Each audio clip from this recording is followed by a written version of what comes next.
Welcome to Inside News.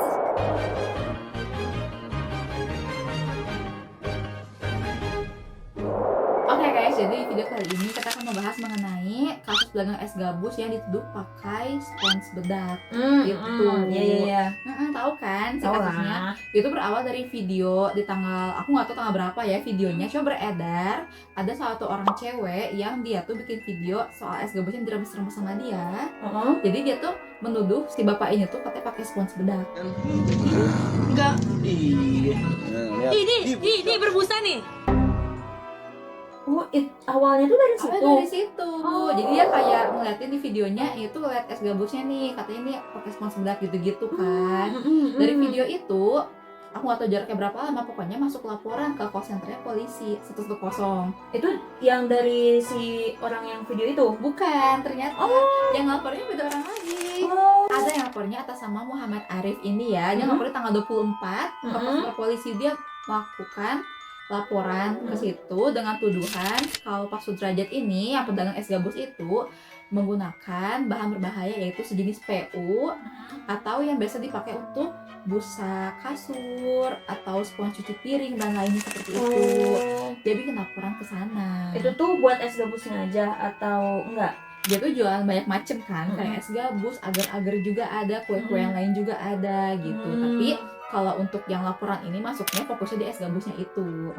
Yang katanya pakai bahan untuk busa itu. Itu kan laporan tuh masuk tanggal 24.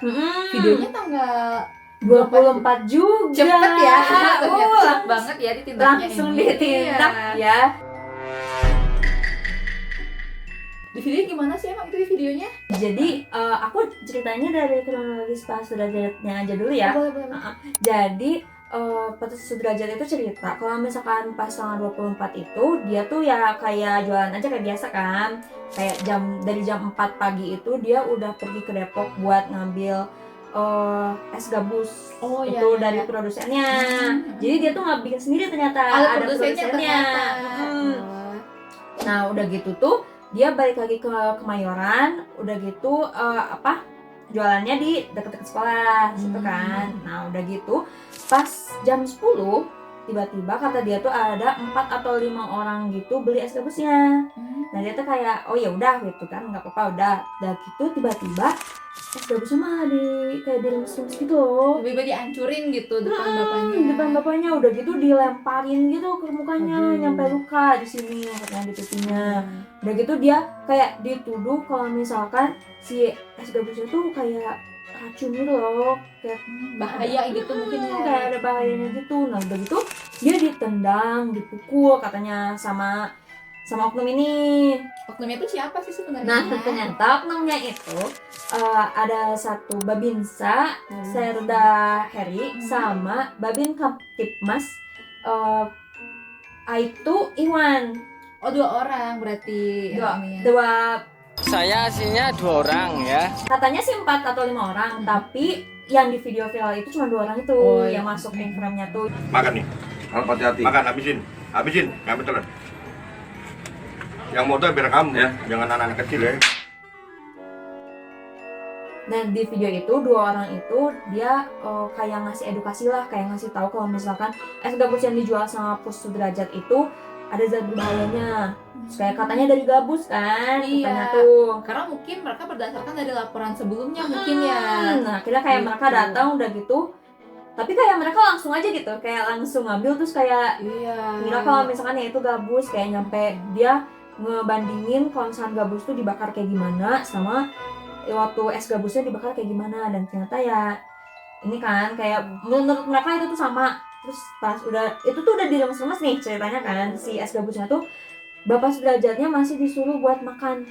Dipaksa. Iya, dipaksa buat makan si esnya itu kayak habisin gitu. Bahkan terbukti ya kalau itu gabus Kayak baru dari satu laporan itu doang kan, tapi tiba-tiba nah si video itu akhirnya viral tuh di mana-mana. Iya, aku banyak banget bermunculan di sosmed yang lainnya, kayak banyak banget sini situ banyak video kesebar gitu kan. Iya, banyak kan kayak banyaknya yang simpati gitu kan sama bapaknya, kayak kasihan gitu loh bapaknya tiba-tiba kayak gitu. Tapi emang bener lah tuduhannya. Yang dari es gabus itu katanya Sebenarnya kalau misalkan aku baca-baca tuh ya, dari kayak tanggal 24 videonya tuh, tanggal 25-nya itu sebenarnya dari tim keamanan pangan Depol tuh udah ngelakuin uji awal gitu ke es gabusnya. Oh, langsung Ke uji awal, dan ternyata kamu juga tahu ya, aman dikonsumsi, layak dikonsumsi karena tidak mengandung zat berbahaya. Dari tim keamanan Depolnya itu langsung udah ke uji awal. Tapi dari AKBP Robi ini, beliau tuh menyatakan di tanggal 28 itu mereka sudah memasukkan lab ke Puslab-4, Pusat Laboratorium Forensik, untuk melakukan uji lebih lanjutnya. Oh, biar lebih resmi Biar gitu resmi ya. aja. Karena kan mungkin kayak biar lu memastikan aja ini bener kah ada zat berbahaya atau tidak gitu. Biar lebih rinci gitu ya Biar lebih zat-zatnya. rinci kan nanti di tesnya lebih mendetail lagi ya dari Puslab-4-nya itu. Kalau dari AKBP Robi-nya sendiri bilang kalau misalkan ternyata misalnya kalau misalkan ternyata benar mengandung zat berbahaya, tapi yang belum tentu spons juga mungkin ya, gitu, bakal dikasih edukasi ke Bapak Sudrajatnya juga. Oh, edukasi aja berarti. Iya, banget sih gitu ya, bakal edukasi Bapak Sudrajat. Dan kalau misalkan tidak mengandung dan bersih gitu dari zat berbahaya, nanti Bapak Sudrajat bisa kembali berjualan. Karena sekarang itu berarti kondisinya si Bapak Sudrajat ini gak bisa jualan dulu. Oh iya. Karena belum keluar hasil labnya.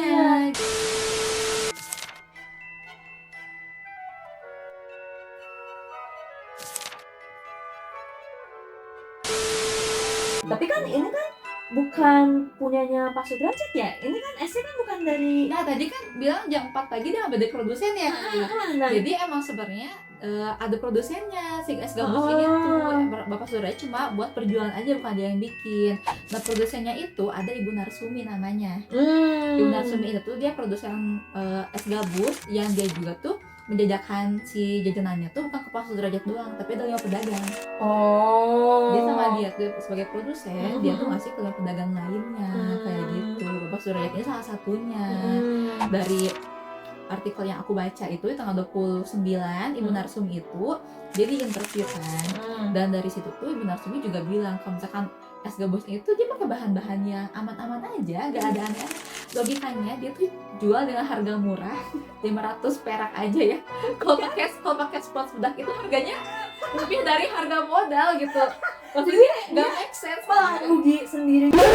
Maksudnya udah ngapain dia niat jahat terus malah rugi sendiri ngapain? Benar. Waktu itu kan katanya udah diuji lab nih pas tanggal 25. Terus kan terbukti aman ya kan? Dari tim keamanan pangan itu ya. Nah, terus gimana dong dari polisi sama TNI-nya? Karena udah terbukti aman meskipun dari Puslab-4-nya belum keluar hasil resminya gitu ya. Jadi tanggal 25 kan diuji, tanggal 27-nya itu 2 hari kemudian ada permintaan maaf dari Serda Heri dan Aibtu Ikhwan datang ke kediaman Pak Sudrajat. Mereka minta maaf kepada beliau.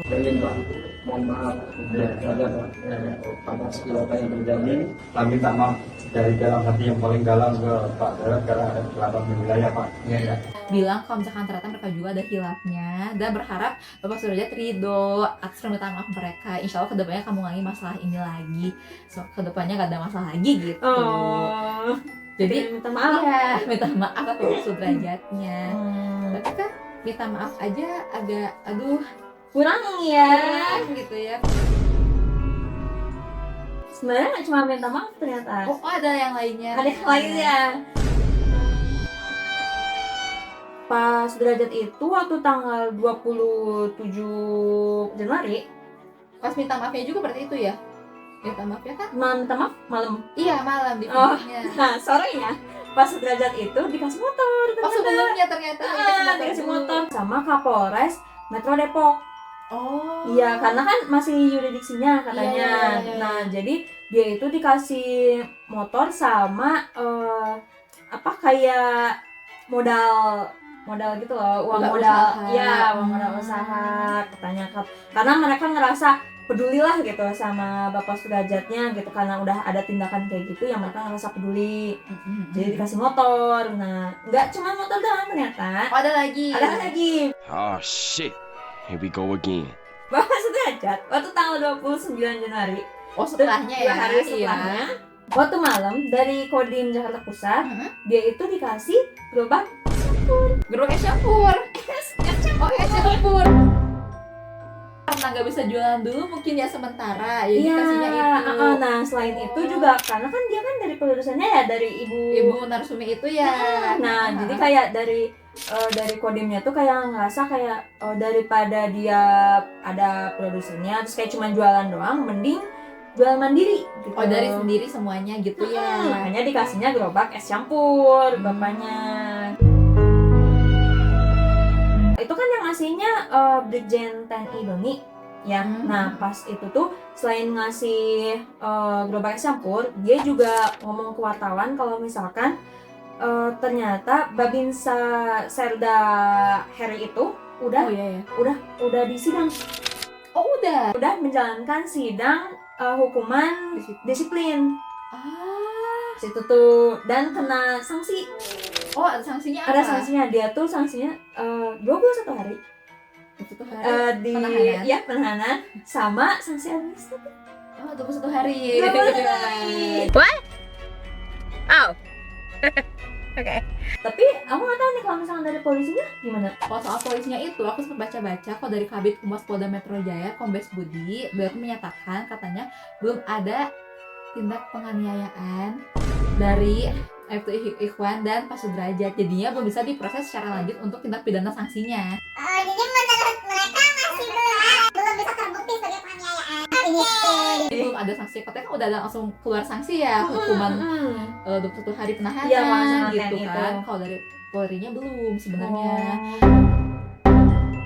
Kata video ini dibuat dari Polda Metro Jaya, mereka tuh masih melakukan pemeriksaan ke Aibtu Ikhwan ini. Oh, jadi masih bisa ada Masih sanksinya. berlanjut. Iya, jadi masih Oh. berlanjut, bukannya benar-benar ditutup tuntas, enggak, masih Hmm. berlanjut pemeriksaan.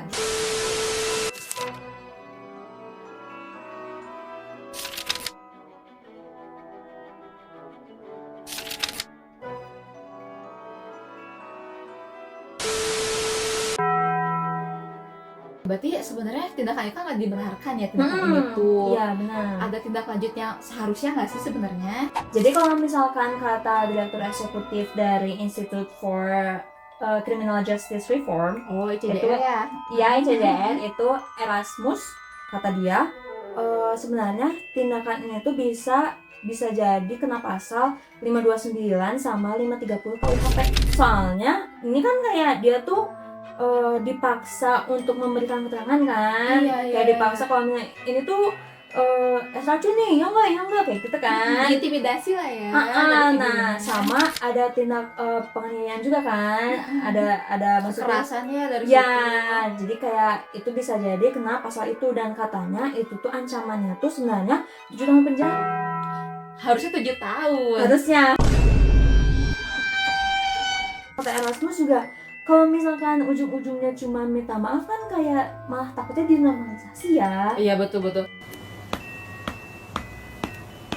Kan dari Pusafornya itu kan masih belum ada hasil resminya ya si es gabus ini tuh, walaupun sebenarnya dari pemeriksaan awal tuh itu tuh emang udah nggak ada zat berbahayanya kan. Iya, aman Udah- konsumsi. udah aman katanya. konsumsi kan. Tapi emang kan ini tuh es gabus ya, kayak bentuknya kan kayak gitu. Jadi kan kita juga kayak mikir ini tuh kok bisa sih Kayak gitu si- teksturnya. teksturnya itu emang dibuatnya dari apa sih? Sebenarnya kan itu cuma nama es gabus tuh ya, gak mungkin dari gabus asli Iya. atau spons asli gitu kan. Kalau dari Ibu Narsumina sendiri, beliau itu buatnya pakai sagu aren, tepung ya, itu berupa tepung sagu aren, vanili, gula pasir, garam, pasta pisang ambon, warna makan, udah gitu aja. Gak ada zat-zat yang lain, gak ada PU itu yang kalian buat buat busa, gak ada. Cuma yang bikinnya tuh ribet, katanya bisa berjam-jam, makanya kayak Aduh, udah mah bikinnya ribet untuk yang nggak seberapa, nggak mungkin dia juga pakai bahan transport sembako kayak gitu. cuma emang dari tepung sagu aren itu kayak tepung pati, itu semacam tepung pati ya. Itu yang bisa bikin teksturnya jadi kayak gabus, kayak Oh, spons. makanya jadi kalau diginiin tuh nggak crumble gitu ya. Jadi kayak alot-alot gitu bisa ditekan-tekan tuh, makanya mungkin dikasih nama es gabus. Es gabus itu kan dari daerah Jogja atau Pontianak ya asalnya tuh. Emang udah makanan daerah dari lama sebenarnya. Makanya bingung kok tiba-tiba jadi rame kata es gabus dari spons gitu Iya, kan. iya, Makanan dari dulu padahal. Mungkin kayak ya nggak tahu, mungkin kalau misalnya ternyata ada es yang harusnya kayak Iya. gitu bentuknya ya. Karena jujur kita juga belum pernah nyobain sih es gabus. Pengen sih sebenarnya, cuma belum nemu.